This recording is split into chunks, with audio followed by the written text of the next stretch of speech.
अननस हे अननसाचं फळ बऱ्याच लोकांनी खाल्लेलं आहे, बऱ्याच लोकांनी बघितलेलं आहे. फार सुंदर फूल याला येतं. अननसाला काटे असतात.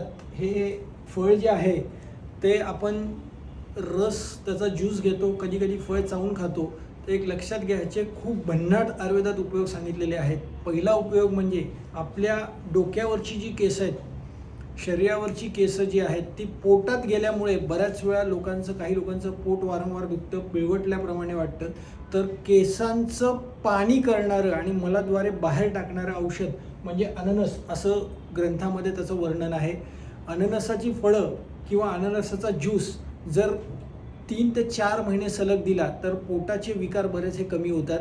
ज्यांच्या पोटात केस गेल्यामुळे वेदना आहेत, पिळवटल्याप्रमाणे ज्यांना सतत दुखतं. दुसरा उपयोग कृमिघ्न, याला अननसाला तुम्ही बघितलं तर हे सगळे काटे आहेत.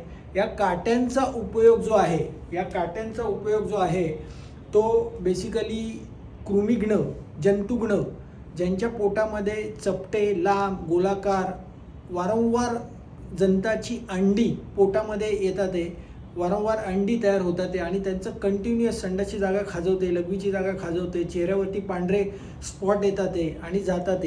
अशा लोकांसाठी अननसाचा ज्यूस, त्याच्यामध्ये थोडीशी मिरपूड, थोडंसं वावडिंग जर टाकून ते रस कमीत कमी 3 ते 6 महिने जर घेतला तर वारंवार ज्यांना खोड लागली आहे जंताची, तो प्रकार पूर्णपणे कमी होतो.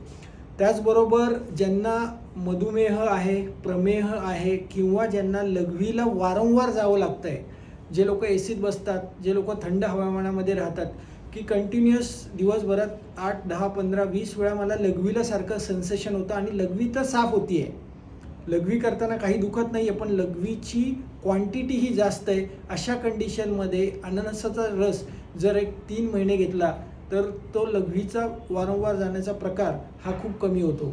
तर एक लक्षात घ्या, ज्यांना जंत झाले, ज्यांचं पोट वारंवार दुखतं आहे, ज्यांना अशा प्रकारचा त्रास होतो आहे, त्यांच्यासाठी खूप सुंदर अननसाचा उपयोग होतो.